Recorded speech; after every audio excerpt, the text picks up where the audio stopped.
भारतीय राजनीति में माना जाता है कि कांग्रेस पार्टी परिवारवाद की गंगोत्री, एक तरह से नेम प्लेट उन पर परिवारवाद का लगा हुआ और यह आरोप हमेशा उन पर लगता रहा है। लेकिन इस बीच नेहरू ने एक वक्त पर लाहौर संबोधन में क्या कहा था, उससे सबको समझना चाहिए। मैं इस बात को आज ईमानदारी से स्वीकार करना चाहता हूं कि मैं एक समाजवादी और गणतंत्रवादी हूं।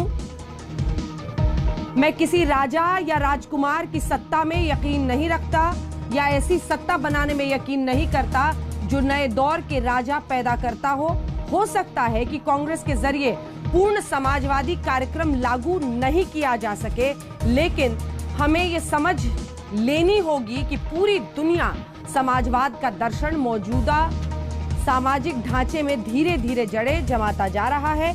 ये सिर्फ समय और इसके लागू होने के तरीके की बात है। आखिर भारतीय राजनीति में परिवारवाद का पूरा रोग क्या है, ये रिपोर्ट देखिए जरा।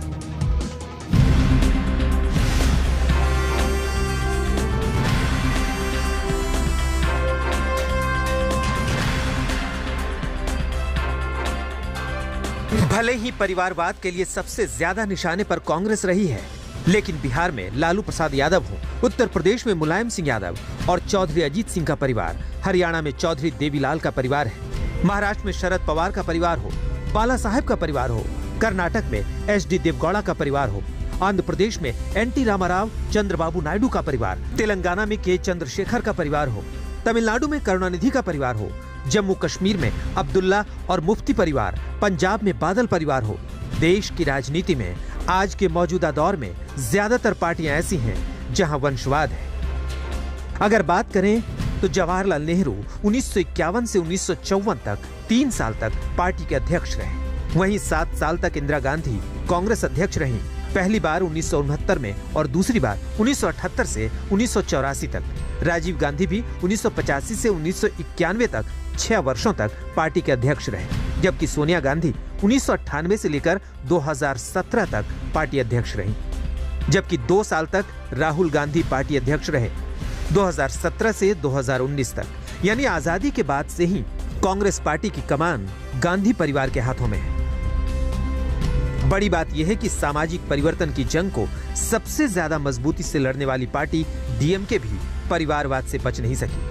आज करुणानिधि के बेटे डीएमके के मुखिया और तमिलनाडु के मुख्यमंत्री हैं। इसी तरह गांधी नेहरू के परिवारवाद के खिलाफ लड़ाई लड़ने वाले लोहियावादी और चौधरी चरण सिंह के शिष्य मुलायम सिंह यादव ने जब समाजवादी पार्टी बनाई तो राजनीतिक उत्तराधिकार अपने बेटे को सौंपा।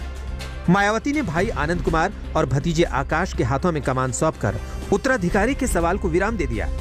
वहीं कर्पूरी ठाकुर और जयप्रकाश नारायण के शिष्य लालू प्रसाद यादव भी सियासी विरासत परिवार को सौंप चुके हैं। सिर्फ सामाजिक न्याय की बात करने वाली पार्टियों ने ही अपनी विरासत अपने परिवार वालों को नहीं सौंपी है। बाला साहब ठाकरे ने भी अपनी विरासत किसी पार्टी वर्कर को नहीं बल्कि बेटे उद्धव ठाकरे को सौंपी।